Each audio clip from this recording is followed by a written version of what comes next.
As we know, cell is the basic unit of all living tissues, in which there is a structure called nucleus. In nucleus contains the genome.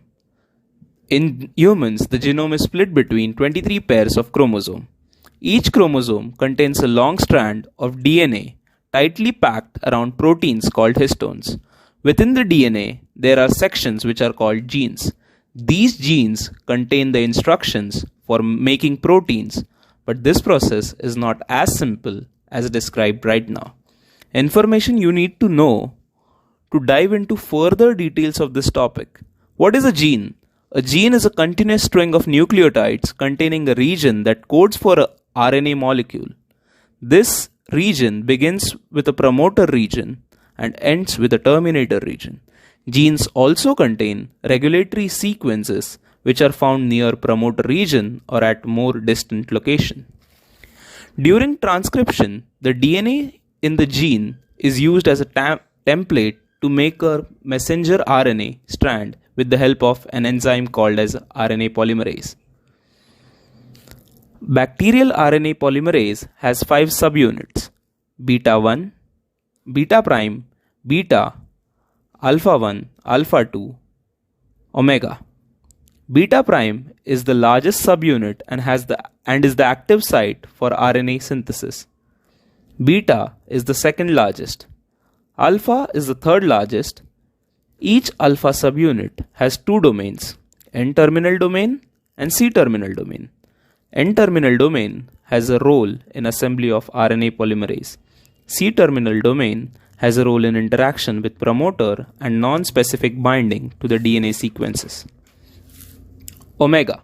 Omega is the smallest subunit and facilitates the assembly of RNA polymerase and stabilizes RNA polymerase enzyme.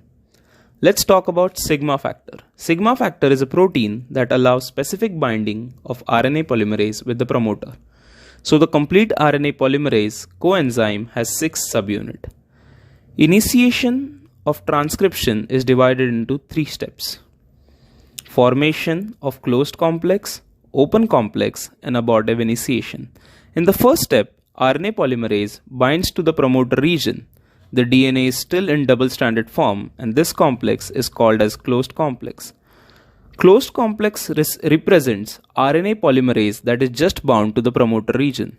In the next step, the DNA strands near the transcription site start strand.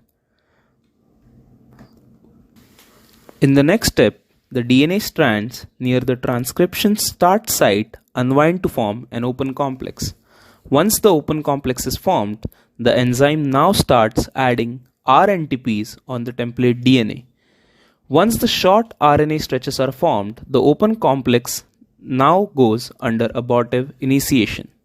The abortive initiation occurs at the sigma factor blocks exit channel of RNA polymerase.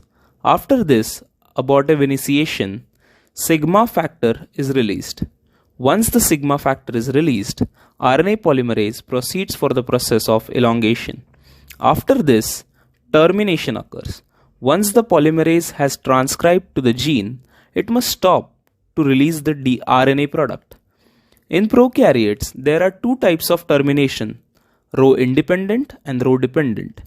In row independent, no external proteins or factors are required. Hence, it is called as intrinsic terminators. It consists of 2 sequence elements, short inverted repeats, about 20 nucleotides, followed by 8 AT-rich base pairs.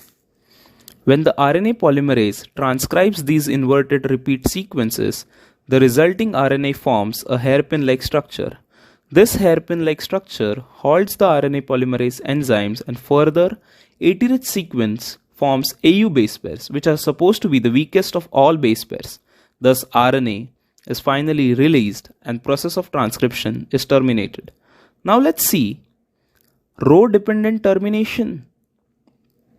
In this, row factor protein is required, which is a hexameric protein, and it requires ATP. Row protein binds single-stranded RNA rich in cytosine. This cytosine residues are also known as row utilization site or RUT site. Now when RNA polymerase reaches 100 nucleotides away from the RUT site, it stops the transcription.